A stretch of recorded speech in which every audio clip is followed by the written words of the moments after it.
പ്രാർത്ഥനയ്ക്കൊരു മറുപടിയുണ്ട്. അത് ഹന്ന നിന്ദിക്കപ്പെട്ട വ്യക്തിയായിരുന്നു.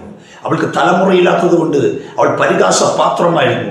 എങ്കിലും അവൾക്കൊരു കാര്യം മനസ്സിലായി, അവൾക്ക് തലമുറയില്ല. പക്ഷെ ഈ തലമുറ കൊടുക്കണമെങ്കിൽ ദൈവത്തിന് മാത്രമേ കഴിയുള്ളൂ. പക്ഷേ അവൾ നിന്ദകൾ സഹിച്ച് അവസാന നിമിഷം അവൾ എന്ത് ചെയ്തു? ദൈവത്തിന് മാത്രമേ ഇതിന് പരിഹാരം എനിക്ക് തരാൻ കഴിയുള്ളൂ എന്നറിഞ്ഞ് അവൾ ദൈവസ്ഥാനത്തിൽ വീണ് കിടന്ന് കരയാൻ തുടങ്ങിയപ്പോൾ അവളുടെ പ്രാർത്ഥനയ്ക്ക് മറുപടിയായി ഹന്നയെ ദൈവം അവൾക്ക് തലമുറകൾ കൊടുക്കുവാൻ ഇടയായതുപോലെ എൻ്റെ ദൈവമക്കളെ ഇന്ന് പറയട്ടെ, നീ ദൈവസ്ഥാനത്തിൽ നിന്റെ വിഷമങ്ങൾ ഇറക്കി വെച്ച് കരയാൻ തയ്യാറുണ്ടെങ്കിൽ നാളുകളായി നീ നിന്ന അനുഭവിച്ചുകൊണ്ടിരിക്കുന്ന നിന്ദകളും പരിഹാസങ്ങളും ഇപ്പോൾ യേശു ക്രിസ്തുവിന്റെ നാമത്തിൽ മാറാൻ പോവുകയാണ്.